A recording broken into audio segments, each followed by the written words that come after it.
सगळं प्रेशरच प्रेशर आहे, लाईफचंच प्रेशर आहे. ॲक्च्युअल कसं आहे, कामच प्रेशरचं आहे. आणि एवढी मोठी मंडळं घ्यायची म्हणजे त्याच्यासाठी तेवढी मोठी टीमवर्क पाहिजे. ॲक्च्युअल आम्ही नाममात्र असतो, काम करायला आमची टीम आहे नाही, ही टीम असते. आणि मंडळांनी आपल्यावरती जो विश्वास दाखवला आहे ना, तो विश्वास आपल्याला सार्थ करायचा असतो.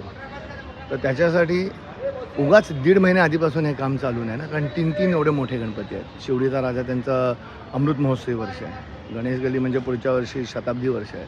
तर इकडे तर फार जास्त जबाबदारी आहे, म्हणून ते बघताय तुम्ही कसं चाललं आहे ते. तर टार्गेट 10 दिवस किमान आधी सगळे सेट पूर्ण व्हावे, ह्या हिशोबाने याची तयारी आहे.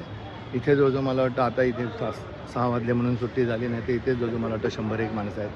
परळला 100-150 माणसं आहेत, शिवडीला 100-150 माणसं आहेत. ते आता वाढतील टप्प्याटप्प्याने. आणि वर्कशॉपवर अजून 6 ठिकाणी माझे फायबरचे वर्कशॉप आहेत, तिथे कामं चालले आहेत, तिथून मटेरियल रेडी होऊन येतं आहे. तर थोडंसं आहे, पण त्याच्यामध्ये एक वेगळी मजा आहे. ही कामं करायची म्हणजे त्याच्यासाठी तुम्हाला पूर्णपणे समर्पण करावं लागतं. ते तेवढं सोपं नाही आहे. सगळे कॅल्क्युलेशन आधीपासून या सगळ्या गोष्टी धरून, आणि सगळ्यात महत्त्वाचं म्हणजे सुरक्षा. एवढी लोकं इथे असतात, एवढी प्रचंड गर्दी असते. तर त्या अनुषंगाने याची बांधणी या कामासाठी पर्सनली लक्ष घालून हे सगळं करावं लागतं.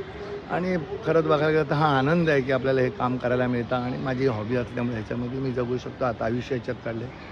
माय retirement is really very near by. तर जेवढं झालं तेवढं करायचा प्रयत्न असतो. आणि शेवटी स्त्रिया आहेच, कार्य सिद्धीच न्यायला. गणपती बाप्पा मोरया.